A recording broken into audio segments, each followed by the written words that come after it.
Leg curls, stiff leg dead lift రెండు super set చేస్తాము.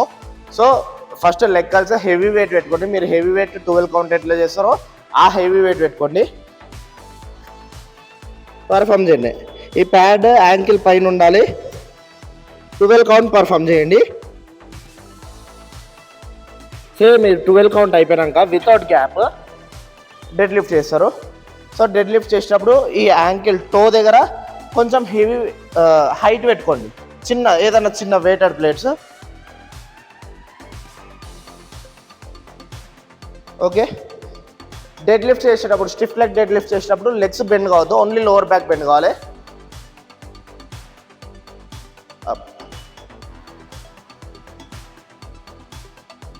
ఈ ఎక్సర్సైజ్ మనకు హ్యామ్స్ట్రింగ్ మీద పడుతుంది. 12 కౌంట్ పర్ఫామ్ చేయండి without gap. So hamstring muscle అంటే ఇది.